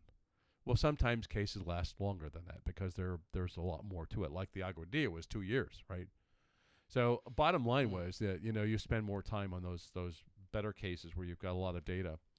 But we did that, and we managed to get through things. And we've learned a lot over the period of that time, even during the Dark Age. I call those the Dark Ages, because science was basically cut off at the knees. Yeah. Suddenly you couldn't do a research paper on the topic, and so, like, you know, there was a book that was written called The Invisible College by Jacques Vallée. Jacques Vallée talked about the fact that there's a lot of these people that are into the UFO phenomena but can't talk about it and can't put their shingle up, right? Yeah. But now we're changing that because 2017. Are you, during the Dark Ages, are you petitioning the government in any way to take it serious, and or separate but related? Are you trying to work with universities to get them interested or something? Because ultimately, you know, they would have you know, funds to fund research. Yeah, you really didn't get that. In fact, that's in 2017 was the start of the getting out of that and starting to have now scientists that were willing to talk about it again and could actively talk about it. And it's still, even there's a stigma for many colleges. You can't talk about this, or they won't accept a research paper or something of that nature on the topic. But what we're starting to see now is that from 2017 onward, like that, there's a huge number of science efforts going on. In fact, the University of Würzburg in Germany, for example, has got solid research going on the UFO subject. There's a whole bunch of other schools. Rice is involved in it in Texas. And so you're starting to see that change. I began going down to University of Alabama in Tuscaloosa. And for 3 years, I was invited to go down and talk about the UFO subject with the Honors College. So we're starting to see this change. And then if you take a look at SCU in terms of when we got started, we were about 5 people. We went from now up to over 300 people. Wow. And we're now being recognized, you know, globally. Yeah. We got representatives in all the different countries and stuff like that are helping out. And it's mostly a group of scientists and engineers and lawyers and military people who are all getting together with this interest. Intelligence people. I mean, we're all getting together to have a collaboration and talk about it openly. Yeah. And produce papers, which were then getting peer reviewed and actually put into journals. Let's talk about the rest of the world. Yeah. Are any of the other countries as active as we have attempted to be in these investigations? Have they had similar? Because I noticed, I think it was in, I came across a clip from, I think, the conference 2 years ago, and you were presenting and you had some slides. And up there, I told you before, I used to work with the Four Eyes Nations. But the one that was excluded was Australia. So it was U.S., Canada, Great Britain, and the Netherlands. And I'm like, oh, that's interesting. I was just usually, when I think U.S., Canada, Great Britain, I'm expecting Australia, New Zealand, our 4 and 5 Eyes partners. Yeah. They're not, Australia and New Zealand are not there. It's Netherlands. Can you now just talk about globally the other countries that are advanced in this, have the same level of interest? Are we behind any countries? Can you talk about that? Yeah, I mean, just the other day I was on a show with the French. Japan is the NASA of they're NASA, and they've got a group called the Sigma 2 AF, which is focused on UFOs. Right? It's been focused on UFOs for quite some time. And so I was on a panel and we were talking with them, and there were representatives from the Netherlands, there were representatives from Brazil, and even in Japan and various other things that were attending that. And you're starting to see the light bulbs go off in a lot of different other countries where they're starting to try to press for it. You also have countries that have been more involved. Like I said, France is one of those, you know. Right. The other Russians also have investigated the phenomena. You also have the British, to some extent, having cases and stuff like that. The MOD was all into that, and they had collected UFO sightings. Chilean government, the Brazilian government, you know, in South America. You have some Chinese interest in terms of doing this as well. Not as much with the Japanese, but the Chinese. You have despite the fact you've had sightings in New Zealand and in Australia, the governments there are just being low key. They're really not admitting to a whole lot of involvement. Okay. A couple of years ago, I went over, like I mentioned, or you maybe had mentioned previously, I went to Bologna, Italy, representing the United States, along with Ryan Graves, who was the pilot who had seen the objects off of the East Coast in 2014 and 15, and they saw, like, almost every day for 2 years. Wow. And so Ryan and I went over, and we were in the space conference, and we were supposed to be talking about, as space experts, what are the concerns, and we tried to bring up the all domain issue to NATO, and they got it, but they said we're not quite there yet, and you have to deal with the fact that you've got 30 countries or maybe 31 countries now that we've got like Finland and the other Sweden, I guess, on borders, but you have a situation where the other countries haven't got like militaries that can help investigate or to do this. They haven't got a central reporting body to do that. And so NATO is trying to figure out where it might fit in to that kind of like, and start take reports. Yeah. And oh, by the way, it's a concern to pilots for flight safety. And oh, by the way, that's a topic that they can get into, even if it's not military, threat. Yeah. But I was bringing up in the conference, I said, like if you have a capability that far exceeds you, and you don't know what its intent is, in the intelligence world, that's a threat. Right. Right? Yeah. So, I mean, if you have those things in your skies, in your waters, it behooves you to understand who they are, what they're doing, and why they're there. And to be able to distinguish between what might be a, if you want to call it an alien craft or whatever like that, from your enemy, who has got an advancement in their weapon systems or platforms and are now coming in and using them to collect intelligence. Don't you need to know that? Yeah. And so I said to basically the French the other day, I said, and all the different partners of that, I said, you need to get your militaries engaged, and you might want to use your academia people to educate your public more, and to help them to put pressure on their politicians to also get engaged in the topic. They looking at you like you have four eyes? I mean, are they like blown away? They are at what you're sharing with them. Exactly. And so a lot of them are they're in a wait and see right now to see. They want to see what the U.S. is going to do. They're the big players, right? Yeah. And we're the ones that are most vocal about this topic, right? We've got politicians up on the hill having hearings and meetings and various other things. And so they're kind of like a wait-and-see attitude that's wanting to see, well, what are we going to do with it, right? Right. Before we get involved, really, or get active. That's just about everything in the world. It's like, exactly. Wait till the U.S. gets involved. Yeah, U.S., well, we'll see just if they watch invest in it. Exactly. And then they'll still ask us for a loan. Exactly. I remember reading, I don't know why I don't read the paper a lot, but when I have read the paper in the past, sure, I remember like reading something where it was like this headline. It was like, Poland just bought 37 jet fighters from, Lockheed Martin. And then you read the article, it says, but the U.S. actually funded it, and I guess maybe Poland will pay them back. But it was like, it was just it was just kind of like, man, do we have to buy everything for the world? And for the world. And this just goes back when I work at National Counterterrorism Center, and right after 9/11, and we have these like systems in place, and we were paying for everything. Yeah, we got frustrated because we're supposed to be sharing intelligence with one another. And the other countries never had money to invest in anything. And after a while, the U.S. just like, we can't keep doing this. Right. What's the return on investment? We feel like it's important.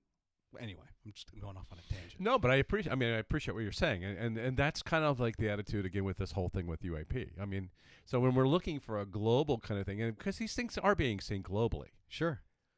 But, how much are they invested in it, and what do they do? And are the same stigmas apply elsewhere? They don't have reporting. Yeah, exactly. Let's talk about the this moment. I think it was a hearing on the Hill. This is kind of like I did too much research. I can't remember all the players' names of those that testified, but this is kind of that sea change. And I believe you immediately were brought on as an expert, correspondent or contributor on several shows, and they'll ask you, "Hey, Rich, News Nation, what did you? News Nation. What did you think about the hearing today? Can you So let's just, I guess now, and I guess this is with the creation of Arrow, perhaps in concert. So yeah, you had Arrow, but you had also like Tim Burchett, who is the senator from Tennessee, and you had Luna, I can't remember her name, I think from Florida. Okay. And a whole bunch of and they were starting to get together to be able to have this hearing. And they had in David Grush, who was like the whistleblower that was talking about the crash retrieval kind of things. You also had Ryan Graves, who was the pilot that I mentioned that I was with over in Bologna. You also had Commander Fravor from the Nimitz case in 2004. And he's the pilot that was flying one of the F-18s and went barreling down toward the object, and they did a circle dance for a while, and then the next thing you know, it shot off and went to its cap point and next to the ships. So anyway, bottom line was you had those three people testifying and being asked by all the different bipartisan group that you know, what did you think? Which congressional committee was it? Do you remember? This was the House Oversight Committee. Oversight, okay. Yeah, so the House Oversight Committee is the one that kind of like, you know, held it. Anyway, they went through and basically, you know, questioned them, and they heard the testimony, and it was pretty incredible. It was a well received in terms of, I think, by a lot of people that were finally seeing, you know, something being discussed, and you know, these were incredible cases that they were talking about. Okay, so bottom line was that took place, and I got called on different shows, and we were talking about that. You also had there was a NASA panel. I don't know if you were aware of the NASA panel. NASA had pulled together a team of people that came up about the same time that was going on, and they had about a year that they went through where they were looking into. Well, let's look into the UAP subject, and what, if any, kind of technology or things can we do as NASA to help facilitate Arrow in their mission of going and investigating these cases? In other words, do we have satellites deployed? Can we use any ground-based stations that we've got? Can we look at, you know, other technology that we might have in our inventory? And remind me, which part of the DoD does Arrow sit under? Arrow is kind of like the Title 10 and the Title 50 both. Okay. It's supposed to be handling, you know, both Intel world as well as non-Title 50 and Title 10. Exactly. Okay. So it's supposed to be sitting at that position. It's the resolution office. Okay. And it's supposed to be going out to the government to be able to say, bring me all of your stuff and report in. Okay. Now they're only taking in they started off with just like military, largely military, and then gradually adding on these other players. Okay. Yep. So now it's to the point where, you know, the military, and as well as even a contractor like me, for example, if I've got an encounter, I go and I can report it up through channels, and I can get that reported now. They haven't gone to open up the doors to the public yet. So in other words, John Q. Public and citizen out there, report your stuff up to me. Yeah, they're not there. Their website's like, it's coming, we'll let you know when. Yeah. Personally, I think that they don't need to go that way. I think that they need to stick with military-grade equipment and intellectual capabilities that they got, because that gives us the data. Okay. You know what I'm saying, right? Yeah, I do. Not just your cell phone camera with a blurred image on it, and now you're going to go spend a lot of time looking at blurred images. All the assets that we have floating around. Yeah, exactly. Right. So best to stay in that world as long as you can and focus on it, and then use that data to be able to get multi-sensory kind of things that you can apply to it. So at the same time, you may have the object moving around, and you're tracking it with your aircraft, and you're picking it up on a radar from the ground, or you're seeing it. You might also have some space assets that you can deploy or utilize, and to be able to see it. You know, you get to see it in different parts of the spectrum. Use those tools to be able to do it. And that will now take and integrate all that wonderful data to be able to get a true composite of what's going on, or a true understanding. Yeah. You get what I'm saying, right? I do. And that's where science needs to advance and can help advance the topic. What we're encouraging them to do is not just stick with the DoD scientists, but to also use organizations like SEU or academia, universities, to be able to help out in figuring out what the problem is, because we need to look at this from a perspective outside of just a DoD lens. What's the base classification of something like that? So if you came and requested imagery, sensor data, or whatever, would they base it at like secret level? Yeah, it's typically like it would be like at secret level. Yeah. And they have ways, of stripping data that you can actually give it to somebody. I mean, we have, for example, with UAH over here, we've got like a CRADA where we can, provide them with information and data. Yeah. And they can look at it, but it's stripped of in a classified type of concerns and stuff like that. And they can apply it in their studies and give them some sort of an understanding of research, right? Yeah. So, you could have a CRADA. You could also do that with other organizations, in the academic world. I mean, a lot of the academia might also have some sort of like connection to the DoD or some classification, security classification that they could deal with it. So, that's what we're looking to be able to get is a partnership where we have somebody like, maybe Mimi that's been in it for 60 years that could help out in terms of doing something like that, helping the government. And that's the way it works. I mean, I have extensive history in the government and data, and typically it's what you're getting at is we don't need to invest in new techniques and capabilities. You just need a data feed. Yeah. You need permission to receive someone's feed. Now you're going to use it differently than what they may use it for. Yeah. Yeah. And if it needs to be redacted or filtered, that's easy. It is easy. And and it would help to speed up the time of looking at data. If you can imagine, if you've got video feeds from like hundreds of hours or thousands of hours or something like that, and you need to get down, you might use AI tools or something like that to be able to get to it and narrow it down, or machine learning. Mm-hmm. But what I'm trying to get at is that you want to have an analysis of that. You could have other groups helping to do the analysis of it, right? Mm-hmm. And help you speed up your time frame to be able to get an answer. So that's all we're saying is, just start sharing with us in terms of that kind of information, and we'd be able to help out and be able to give you some sort of a paper or whatever your deliverable is, and there you go, right? And it can help you to get answers quicker about the topic. Yeah, and you're more likely closer to that goal than you've ever been. Yes. Yeah, which thrills me to death. I mean, I mentioned Dr. Hynek back in the early days, and of course he died, and his big goal was to be able to probably put this into academia and get it into that world, and I feel like I'm kind of like helping to contribute to that as well. And I would imagine there's plenty of PhDs who've done dissertations and actually, why don't we segue to your conference? Okay, that's fine. Because I think that what I was just saying, let me pull up the internet here. I think that on your agenda, there's plenty of things that I would say, and I think there might be some dissertations in here. Yeah, as a matter of fact, there was their dissertation, and on the agenda, they're going to present that essentially their findings. Hold on, let me find it. Here is Dr. Joshua Pearson, for example, has got he's basically just got his doctorate and his dissertation, and he's basically looking at you might understand this MASSINT. Oh yeah, MASSINT, sure. So he's looking at ways to bring MASSINT to bear on the topic of UAP, right, in research. And how do we do that? What kind of measures of signal intelligence do you want to be able to collect, and how would you do that? And so his dissertation is going to be delivered, basically at the conference. So shout out to Micah Hanks. He's your keynote. Yes. Oh no, he's not your keynote. No, he's not the keynote. Russ Coulthard is. But Micah's going to facilitate or moderate the whole the conference. Whole thing. Yeah. So that's Friday, and this is cool. This is over at the Rock City Tavern. I love that venue. Oh, it's a great venue. My office is like within walking distance. Oh, is it? Maybe 400 yards. Yeah. Okay. We're next to MITRE, so it's MITRE, Mantech, and then they just built the Huntsville clinic. So now we have like this clinic next to us. So if I get sick, it's right next door. It's great.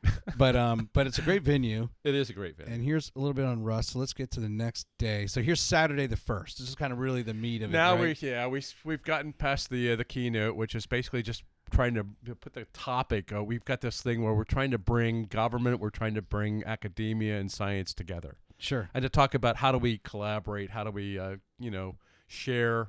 What are the gaps we've got right now we need to plug up, and that type of thing. And that's the idea.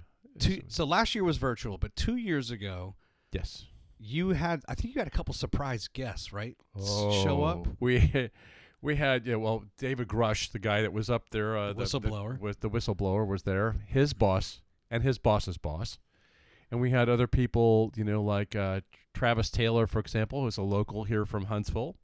In fact, when I first moved down here, he had a show called The Rocket City Rednecks. Oh, really? Yeah, and he was basically he's a scientist. He's got I think it's maybe 3 PhDs and 2 master's degrees or something of that nature.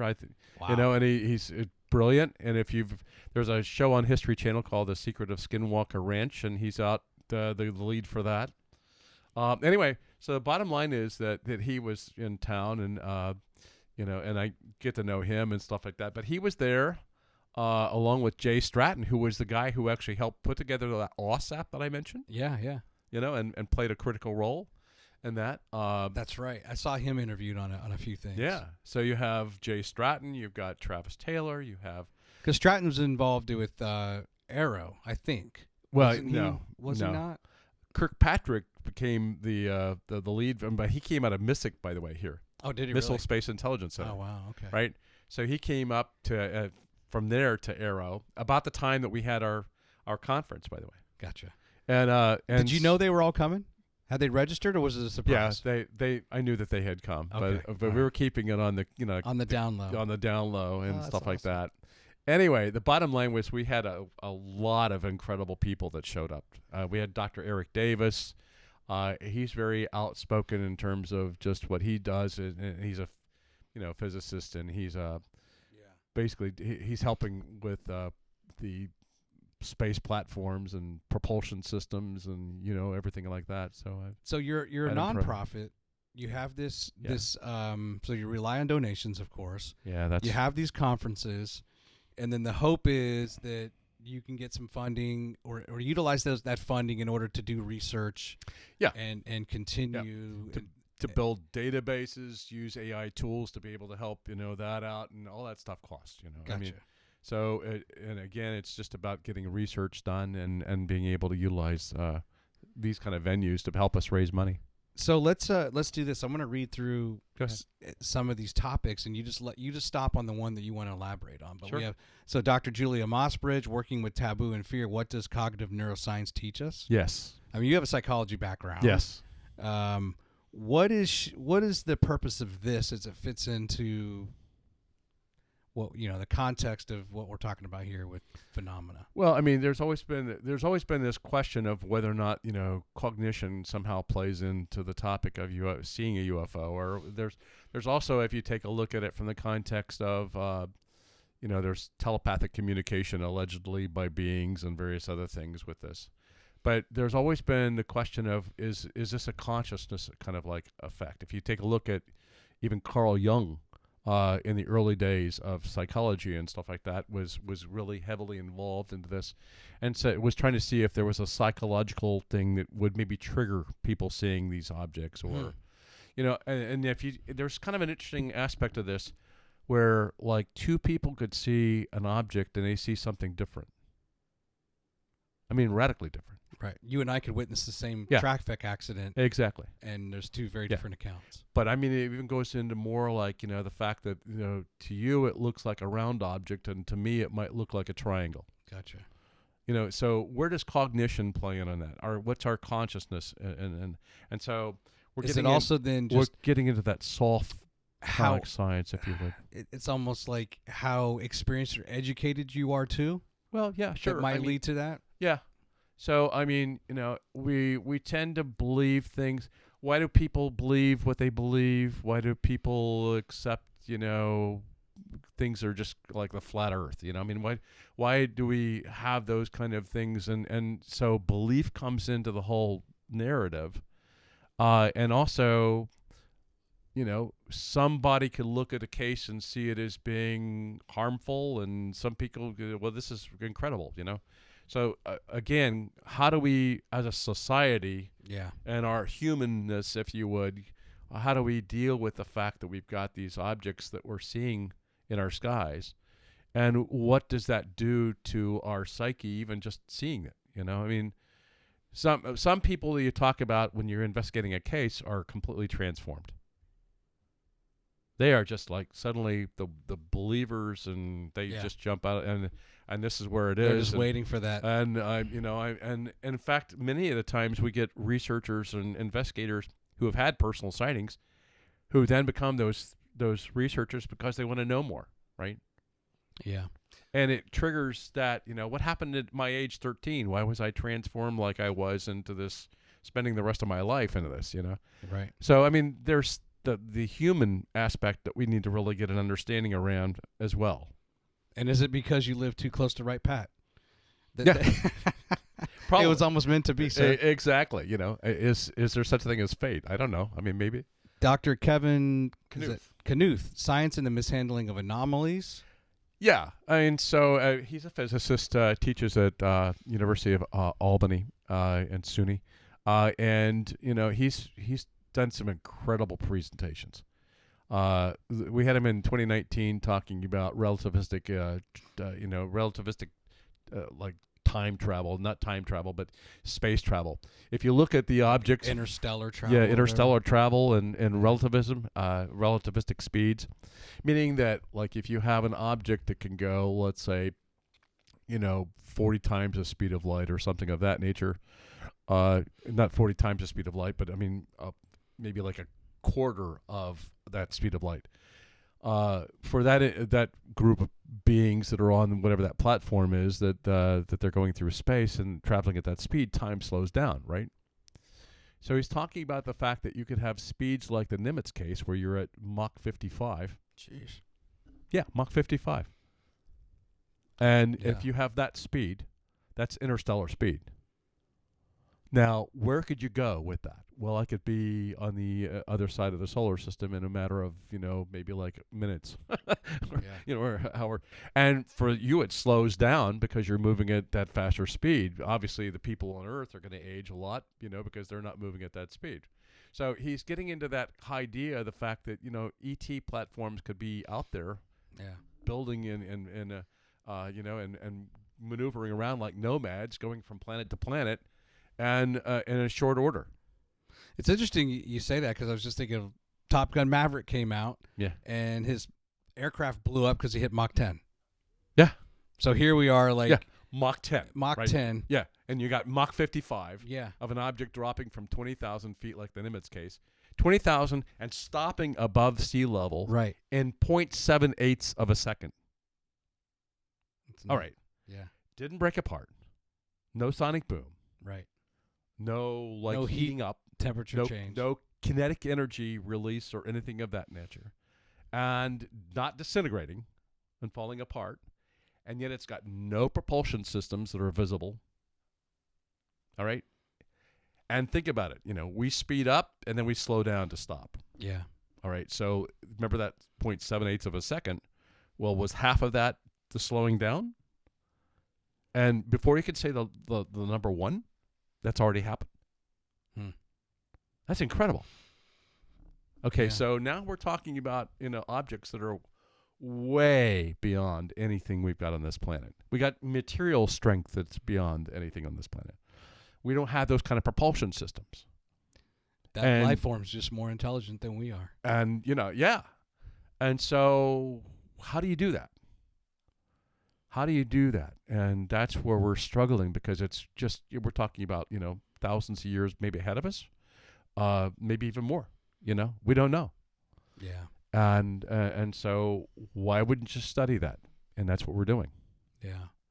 I was just listening to Chuck Todd interview this guy, Garrett, I'm trying to remember, he's an author, wrote a book about UFO something, and kind of a younger looking guy. Yeah. And, I don't remember if it was him or some other commentator commentating. Basically, on that point, I was just making that. Well, I guess the takeaway is, if they are from another world, they're just a heck of a lot smarter than we are. And what do we say about that? But the other thing was, the guy was talking about how science. So belief is one thing, right? Like I actually personally believe that we are not alone. I've known that since I was a child, or I believe that since I was a child. Right. And it wouldn't surprise. None of this surprises me. Me either. The question is, for me, is, well, then how advanced, how long have they been there on their world? And do they look like us? And this is this is just pure speculation, but I was talking to my son yesterday. I was like, maybe when there's all these reports of, because I would believe, my belief system would be that if there's other people, they're going to look like us because they were created from a common God. Okay. So if they are these mutant people and alien, then maybe they're just so far advanced and we're just now getting into AI and cloning and all these things. Maybe they're just the messengers that these people have created on another planet because they're just thousands of years ahead of us. And we'll eventually get there. And we're like, we're not going there, but we'll send our clones. Yeah. You know what I mean? Yeah. No, but I know like, exactly what his point was, like, science is now realized, and is it like a heptillion? Like there's 1 billion trillion galaxies out there. Oh yeah. It's huge. So it's like logically huge. There has to be life, intelligent right. life out there. But the question then is the motive, right? And I was thinking, I think there's all these reports of in the 40s or the 50s where these sightings were always around our nuclear sites. Mm-hmm.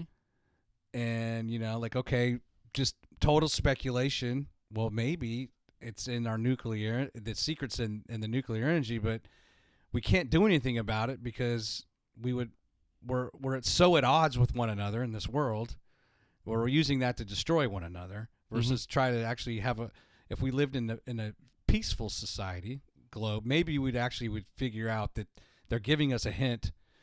We need to do something with that nuclear energy.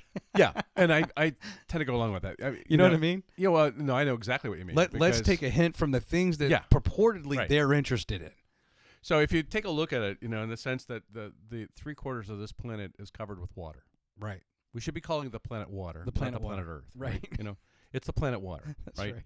So the bottom line is that you've got objects that are being seen underneath the water, coming out of the water, in quite a bit of a frequency, to the point where you could actually say that possibly that they're underneath the water.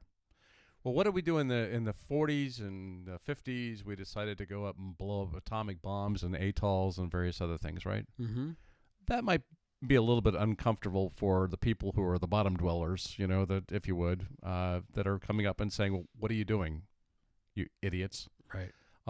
And now they're kind of like monitoring us, and they're surveying us, and they're watching what we're doing and tracking it. And then in the 70s, they decide that they're going to, like, you know, start to now go and send a message to us. So, like, let me go up to the Malmstrom base and deactivate 20 missiles in their silos. That's right. Yeah, that's crazy. So let's do that. Let's send a message there. Then wait, that didn't work. Let's go over to another place. And so they now, if they're in the 1980, they're over in Bentwaters, and they're shining lights down on nuclear material warheads that we have over there that nobody knows about, including a whole bunch of other people, including the UK people. Anyway, so we got this, you know, nuclear stuff, right? And then they go over to Russia, and they actually do the same kind of thing where they try to deactivate it. Whoops, well, we activated it. And now there's like they're trying to shut it down now, right? They shut it down. So the big question of the day is, are we getting, you know, that kind of like level of activity? So one of our studies we did in SU, which we're going to be talking about at the conference as well, is that we looked at the nuclear intentions. That's one of our SU projects panel things. And what we did is we took a look at, you know, from 1945 to about 1970 and said, let's look at all the nuclear sites and silos and production facilities we've got, and so on and so forth. Let's take a look at that and see if there were objects sighted. Yeah, sure there were. Interesting enough, you find out that there was an intention behind that. They were showing up at these facilities and all these different things, you know, to find out what we were doing with nuclear stuff. Where do we produce it? What do we do? What you know, where were we at with all this? And they don't bother to go back. They've already done their mission. They found out what we were doing at the time. So we're finding out that there's an actual intent using military kind of techniques to determine that intent. Yeah. In our study. And so we've had our third paper, I think, that's about to be released on that. But we have two of them on our website, explorescu.org. And if you take a look at that, you can actually read our studies and stuff like that we post up there. But the nuclear intention stuff is quite very interesting to take a look at. Just as a fun hypothetical, let's say that there's some planet right out there that is the the common visitor to our planet, right? All these things tied to this one, let's just say one planet somewhere. What do you think their report is when they go back? Have you ever thought about that? Like, yeah, hey, go find out what's going on and come back. You know, like so yeah, they did one in the 60s, 70s. Like, what does that report look like? That they're not too far from Neanderthals. Like, you know, they all hate each other. They all hate each other. They can't. They've made it so they can't eat their own food anymore. Yeah, exactly. They're fat. Right. They're yeah. You know, I mean, it's a horrible report. I mean, let me tell you, it's not. And they're no farther along than they ever were. They're not even sure if they went to the moon. Yeah. So they're probably not going to be knocking on our door. They're anytime not soon. too intelligent yet, and just let them go. And you know, and it's sad because you're talking about like it's probably the same kind of context of me looking and trying to figure out ants, a population of ants, and what's their society like, and what are they? Yeah. And so we're just idiots in the sense of what we're doing, and why would you even want it as an intelligent race, even spend too much time other than just observing the idiots that are running around doing what they're doing, right? Well, and somebody made a comment like, oh well, the technology's there that we could do interstellar travel and all this stuff. And you're like, well. Again, if we're not even sure we went to the moon in 1969, right, or we're having trouble going back, or we can send a telescope or something that's never coming back to the Earth, right? That just goes out and floats around forever. Yeah. Like, why do we tell people, I'm going to say mislead people that somehow we have this ability to travel, to interstellar travel or whatever? Like, if we're not that far along, right? Am I wrong in that? Well, are we? Or this goes all to is there technology we're not aware of? No, we're at the point where we're mathematically trying to figure it out, right? Right. Okay, so mathematics is helping us to get to that point. Can you create a spice bubble around a craft and use that? So you hear about these warp bubbles you can create. Can you change and create like a wormhole and have it go through there? So what we're at an infancy yet in terms of understanding that. We don't even understand, So we know that there's visible stuff out there that's about 5% of the universe. We don't understand the 95% dark matter and dark energy yet. Yeah. What is that, Yeah. And so we don't really understand that. We're still trying to figure things out. And consequently, we're still pretty ignorant in that. But take a look at how far we've come since the the Dark Ages, if you will, the Inquisition, and in a short order, we've in the timeline of this planet, in the short timeline, we've come pretty far, right? Mm-hmm. And our advancements have improved, and we're starting to figure things out. So there's some, we're not totally dumb. No. But it's also like, and I think it was what you're saying, like, for whatever reason, I've got thoughts on it, but we won't talk about it in this program. For whatever reason, we were not intelligent at scale for a long time in our human existence. Sure. It wasn't really till the early, maybe 1900s where, and then now there's just been crazy advancements every decade. Yeah. So and we've only really been in the computer age 30, 40 years, right? So take another planet where it didn't go through 5 different extinction events. Yeah. Right? Right. That's true. And on a time scale where it could have developed starting to do that earlier. And oh, by the way, it was in the early formation of the universe. Right. So it had time to be able to have intelligent life on it. Yeah. Of some sort. And so that why do we tend to want to make this like, anthropomorphic in the context of it's the human perspective and everything goes around us. And we've learned that, no, wait a minute, it doesn't go around us. Right. That the Earth is not the center of the solar system and so on and so forth, right?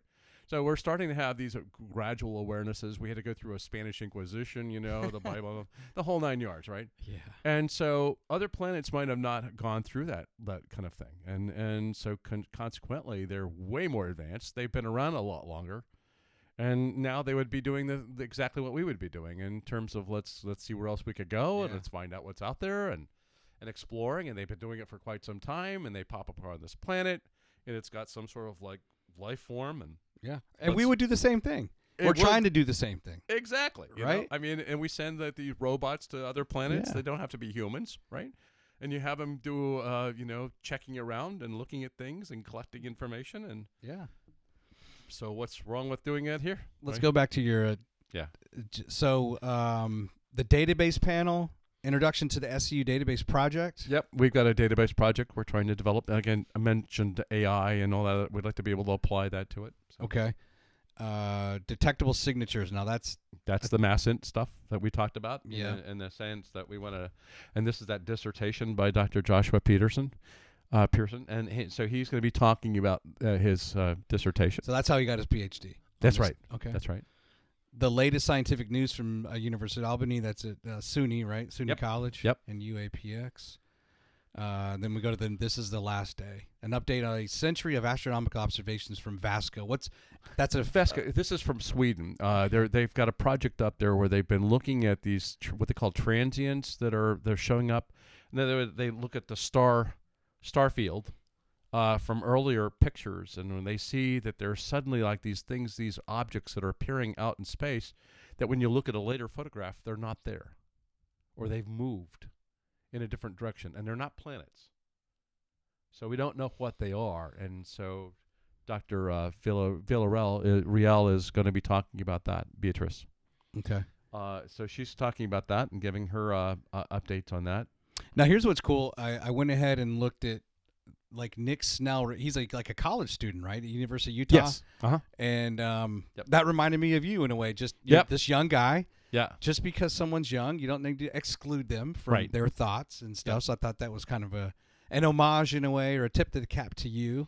Yep. Or you would allow that, right? Oh, sure. This doesn't have to be for everybody that's been doing this for 30 or 40 years. No. This is about getting students engaged in it as well. So can you give me a little background on then how he became interested in this topic? Is this like a PhD thing he's pursuing?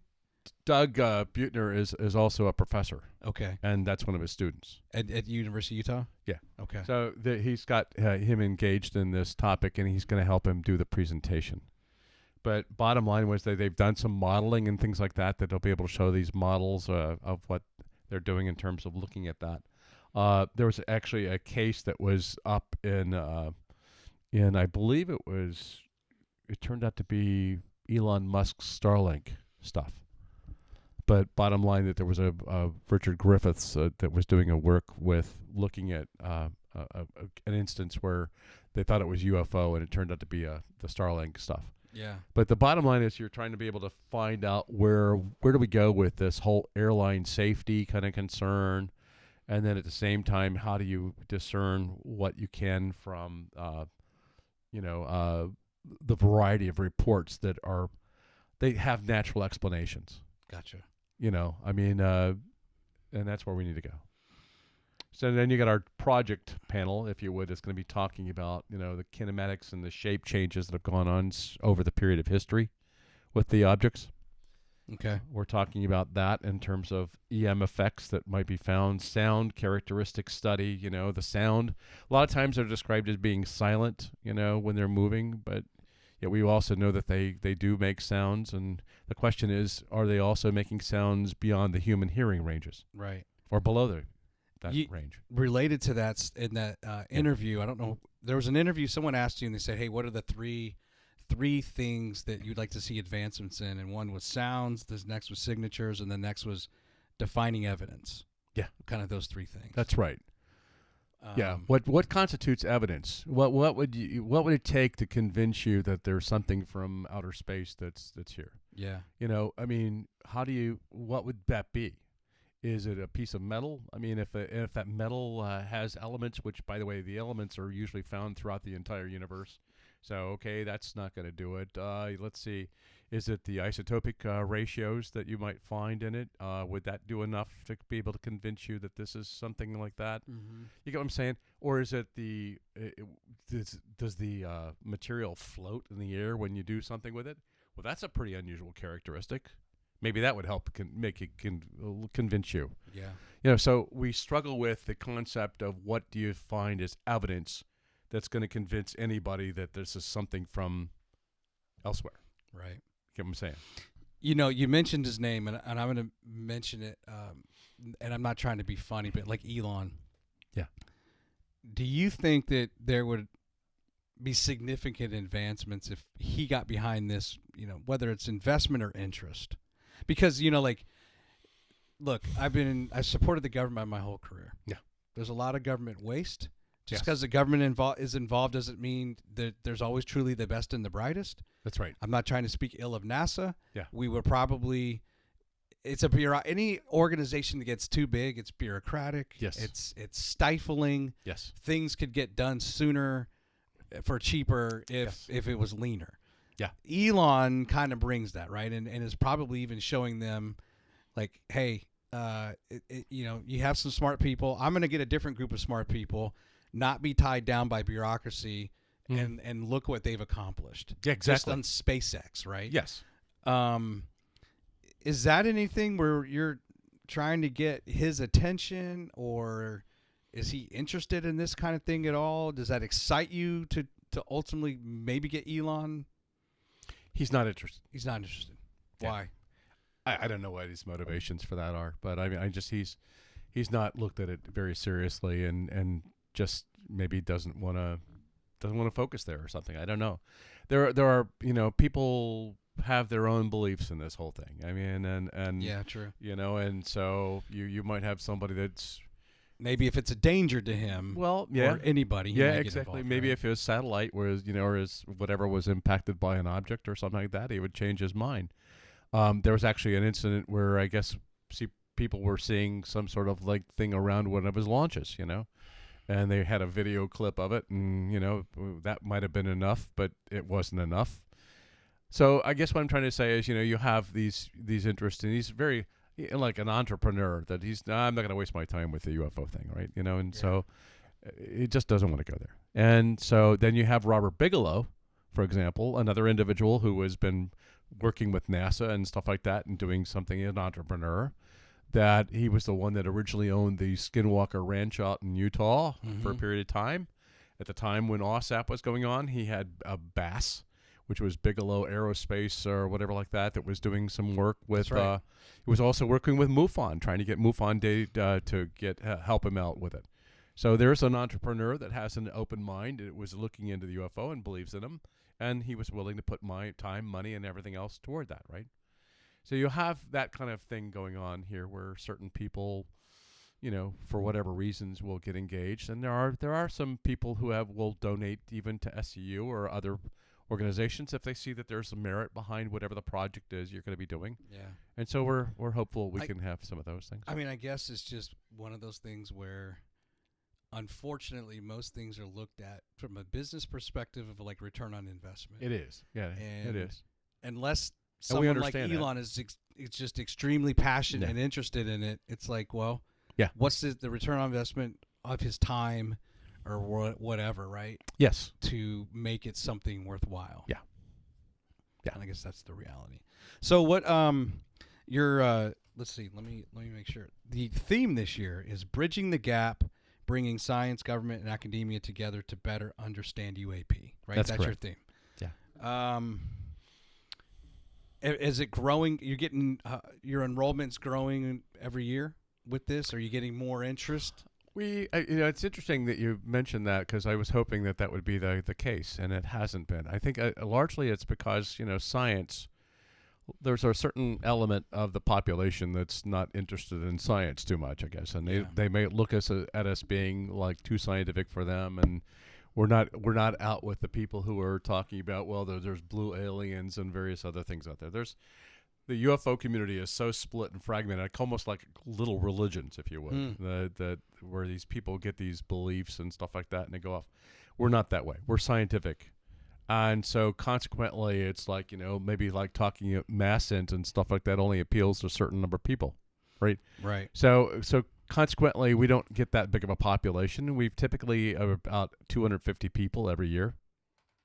And virtual and in person. Virtual and in person, yeah. And we're thrilled with that number. These people go back, and it's all good. And we're still seen as being a very credible organization, which was what we're attempting to do. The Gillibrand Amendment for the National Defense Authorization Act, not this last one, but the one before that, even listed SCU as being a part of the overall effect of being able to educate and allow the congressmen to be able to use us as a resource. Gotcha. So I mean, we're deemed as being a credible organization which we're trying to protect.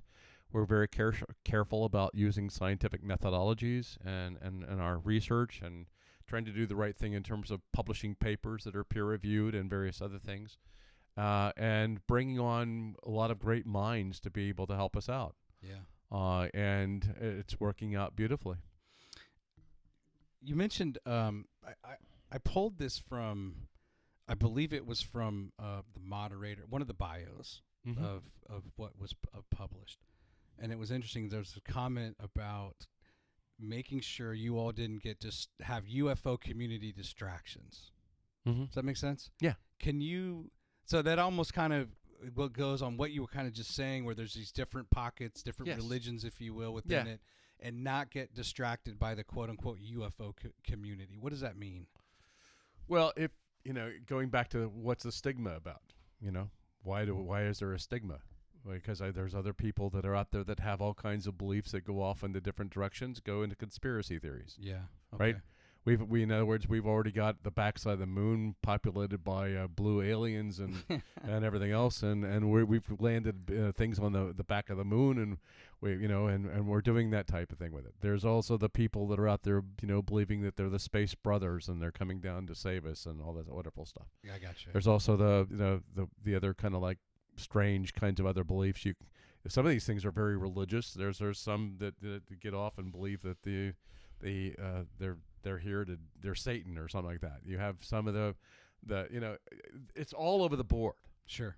And if you get somebody that can be influential enough to speak on that, you'll get a population like a little cult that's developing, and they go off and believe that, right? It's a departure from the science of it. Yeah, and they depart from science, or they don't accept science, right. And so, or they see science as being too narrow, and it's not thinking about the cognitive aspects, like or whatever like that. It's not thinking about, and so we're also not into the abduction phenomena. I mean, there's whole abduction phenomena out there, and it could be very much that's real, But again, I'm saying that as a state director for investigations, I got abduction claims that people had that said, well, I've got this huge ball on my arm, and that must be an implant or something like that an alien put in me, and you say, well, what am I supposed to do with that, right? Right. Did you go to a doctor? No. I mean, well, what do you want me to do about it? I'm not a doctor. Or I'm not even a psychologist, in the sense that or a psychiatrist, and I can think about, your mental state and stuff like that. I'm not trained to do that, but I can look at science and I can try to figure out what I can apply with science. So it's easier for me to go that direction than it is for me to just jump over in these other areas. Yeah. And it's not like we're set up to be able to take people who have had abduction claims and do anything with them. Do we have a whole set of doctors or psychiatrists or whatever groups or whatever like that are required to handle that? No. The medical field hasn't really picked up on that, and you can't even get insurance for it, or something of that nature. So that's a little hard to deal with. And I would imagine you're more interested in, you really want to invest in enhanced new sensor technologies, etc., and not rely on humans. Yes. And to the extent that that's possible. I don't know what the coverage would look like. Well, humans are data points. They are data points. We just don't rely holistically and say that that's what we're going to use the pieces of equipment to help us to give things that we can't see, and it doesn't lie to us, or it doesn't manufacture things, or the memory is there. I mean, we can work with that, right? Yeah. So that's why we tend to go that science route in terms of the data that we're looking for, and seeing if we can do that. Yeah. Because, I mean, I've most of my life, in my 60 years, I've had people walk and say, I saw 3 UFOs last night. I saw, really? Well, what were they like? And you tell me the story. And it's all storytelling. Yeah. Well, what am I supposed to do with that? Right. Because somebody else can walk up to me and have a completely different story. And so, storytelling is one thing, and it's revisionist history every time you retell that story. Yeah, exactly. And so it's not consistent enough for us, and data you tend to not, argue with as much. It can be consistent. It could have problems. You could have the equipment not calibrated. You could have a couple other things, and it's giving you false data. You do know that. But that's where you start to get into the multi-sensory kind of thing, because you're now looking for other sensors to help you verify that data was actually picking up on something, and you can utilize that. Yeah. And that's where science would like to go with this. Is there anything we haven't covered yet that you wanted to get into, or? No, I think it's been good in the sense that I think that we've covered a lot of territory. We've talked about the world and the politics, and we've talked about the science and the need for the science. We talked about the problems with some of the science. We've talked about the problems with the human aspect of this phenomena. We've talked about, the fact that the government's kind of been wishy-washy, and in terms of its approach to it, and I think that we've covered quite a bit. I don't know. So I'm 48. Yeah. I was born in 75. I never thought I would. Part of it is as you get older and you have more experience, you become a little jaded in areas, right? You become set in your ways. Sure. And, I guess I'm disappointed at even though I worked for the CIA for 20 years, and I understand operations. I understand for the most part why people do what they do. But I also, outside of just CIA, like, people end up doing things in a corrupt manner. They probably don't set out to do that, but it happens, right? Or it's a circumstance of us all trying to make it in this world and everything. But so what I'm getting at is I'm just disappointed at the number of times I'm hearing now that it's just in your face. I can go on YouTube and listen to any podcast or watch any show that's about government conspiracy and cover up, and everyone's lying to you. And it's like, it's disappointing to like live in this world where I feel like, has the government really, the country I love, like, really lied to me? Like, did they sit back in the boardroom and come up with all these lies? Yeah. And so that's just disappointing. I guess I at least feel in this context, I've never doubted that there's intelligent life. Now the question is, we don't know. I don't know the motive, whatever. I'm not in this field, but I've never doubted it. And I'm happy to have science now, in a way, catching up with. So I'm not considered this religious zealot, Now that you got the science crazies and the religious crazies, and now there's this kind of coming together, where it's kind of lining up pretty well. Like, okay, now it's just a matter of what do these beings want out of us, and should we be concerned, and that kind of stuff, right? What's the motive? Yeah. But it's I just almost feel like, you can ask people, like, what's off limits, right? Well, are you Republican or Democrat or independent? Do you believe in UFOs? Do you believe in the moon landing? Yeah. Do you think the CIA killed JFK? Like, you can almost like singularly pull out these things that are very polarizing. Yeah. Right. And very, without a doubt, make people very upset. I talked with somebody the other day. I says, we tend to want to go to label something. Yeah. And that's becomes that's you. So here's this label. You're a Democrat. Okay. Yeah. That's who you are. Right. Well, I'm a Republican. I'm not going to vote I'm not going to even talk with you anymore. Yeah. What happened to our civilization, to the context where we can disregard that? Yeah. And we can just say that, hey, you're a great guy. I'd like to be able to know more about you, and not get into the political discourse, right? Yep. Or, what about the fact that you might have a religious belief that's counter to mine? I mean, so what? What happens to us being human and just relating to each other? And how can we get past that and to start to see that, maybe it's because you've got a soul, and I should just connect to your soul, and you're wearing a spacesuit. I don't care about the color of it. Right? I don't care about anything about that, but you have a soul, and I'd like to be able to connect my soul to yours, right? And that's a very comfortable way to look at it, and I tend to look at people like that. And I don't focus on their spacesuit. I focus on what's behind them. And there's a lot of intelligent people that are multicolored and everything else, and so I can learn from that, right? And so we need to get to that point and disregard all these labels and things like that, and just start to really get into what is the meat of this person, and what do they? Yeah, I think we need to remember that if we all have unique fingerprints, right, and unique irises or whatever, like, then guess what? Yeah, we're unique. We're very unique, and you have, you bring talents and strengths and weaknesses to the table, as do I. Yes, exactly. And embrace that. And embrace it. And so the whole point of the collaboration and connection and stuff like that is to get people to talk about what's interesting about them and to start sharing ideas, and regardless of, anything else about them, you know, I mean, and so that's where I'm at. Well, I want to end the same with your mother's quote. I believe in them when they take you away, Rich. I believe in them when they take you away.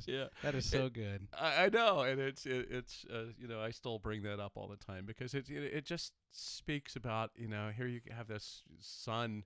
She's proud of me. I mean she was don't get me wrong. She was proud of all the thing that I was doing and stuff like that.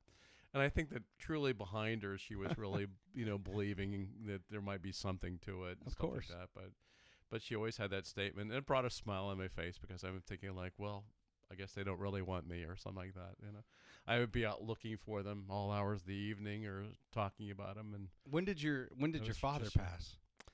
He passed in 1989. He died early. He was only 63 years old. I'm 73 now. I've got 10 years on him. Yeah. But anyway, he he didn't really ever say I believe or anything like that. He was, just always probably thinking that's that weird kid of mine that's running around doing the stuff. And well, I think about my grandpa passed 20-something years before my grandma. Yeah. My grandma would never. She bought like a Buick once. Yeah. And she was like, Miller, that was her husband. Miller is going to be so upset with me that I didn't buy a Chevy. So it's just like these things where like maybe your father didn't believe and your mother wanted to, but she's like, in respect for him, she wasn't going to go there because he'd be upset with her. Exactly. You know what I mean? No, I know exactly what you mean. It's just family tradition. Yeah, and I'll get together with my family, and a lot of them are farmers. They're out, they're all, and they just. You said they're too busy to believe. They're too busy to believe. Who gives a crap? Well, Richard's out there wasting his time talking about this thing. Even my wife, it's really funny. It's like, what's her perspective on this thing? Well, she just tolerates me. Now, when you just came back from a trip in Spain. Yeah, we had 2 weeks in Spain. Did you do any sort of? I keep wanting to call it UFO because I always get there's so many acronyms. The UAS. Any anomalous events in Spain or anything you came across? No, I didn't run across that. I mean, in fact, that I'm barely speaking the language to say like, where's the bathroom? That type thing. So bottom line is we didn't really get into too many topics around that or discussions around that topic, but. And so I didn't really connect around that. I just enjoyed the vacation and saw beautiful things and stuff. Good for you. Yeah. Well, and she probably wants you to focus on nothing but her and exactly. And and the leave your work, everything else, and leave it all behind. Yeah. And I needed that, to like shake out my head a little bit before this, all this work. I'm the conference, lead and putting it all together and organizing it and stuff. Yeah. So I have a lot on my plate, Well, it's interesting. We just booked our trip. We have our first grandchild is going to be born in the next week. Oh, wow. And, congratulations. Thanks. And so that's exciting. We know it's going to be no later than the 24th. Yeah. And we actually just booked our travel because my boy and his wife are in Idaho on the 31st through the 2nd. Oh. Like exactly the dates of your conference. Otherwise, I'd be there. Oh, I'd love to have you. I would have registered. Yeah. It's $100 for the cheapest route to up to $300 to get in. Yeah, the virtual thing is not. You can still actually do the registration for the virtual, and you have up to 3 months to watch the videos. Oh, okay, I might do that. So I might do that. You could do that. Absolutely. And so we just give you access to the video, and you can actually use the tool. And we have a tool called Huva, which is a conferencing tool. And right now, a lot of people up there posting photographs. They're connecting and they're collaborating with each other online and stuff like that. It's like a collaboration tool as well. And so they're having a good time, talking about it. Yeah. The videos will be up there. You can watch it as many times as you want, and so it's a good thing. Hey, Rich Hoffman, man, it's such a pleasure talking with you. Well, thank you. And learning just more. That I cover a very broad. Range of topics, but and I try to do my due diligence, and I want to do out of respect for you. I'm not going to be that podcast that can get away with just, hey, I'm going to ask them these 10 questions. Yeah, I try really hard to do my research because I've seen you on Tim something show and Tim Ventura. Yeah, and they're very. He's going to be at the conference. By the way. Oh, really? Cool. I might go. Well, I won't be able to meet him, but these are people that kind of maybe have you repeatedly on, and they're talking about this all the time. So I do my best to read up as quick as I can and dive into stuff, and I really genuinely enjoy that. Just being exposed and expand my mind. It's great. And maybe I'll have that moment where one of these days I'll just completely fall head over heels on something and say, all right, enough of this podcast. I'm going and I'm all in on this, or I'm all in on that.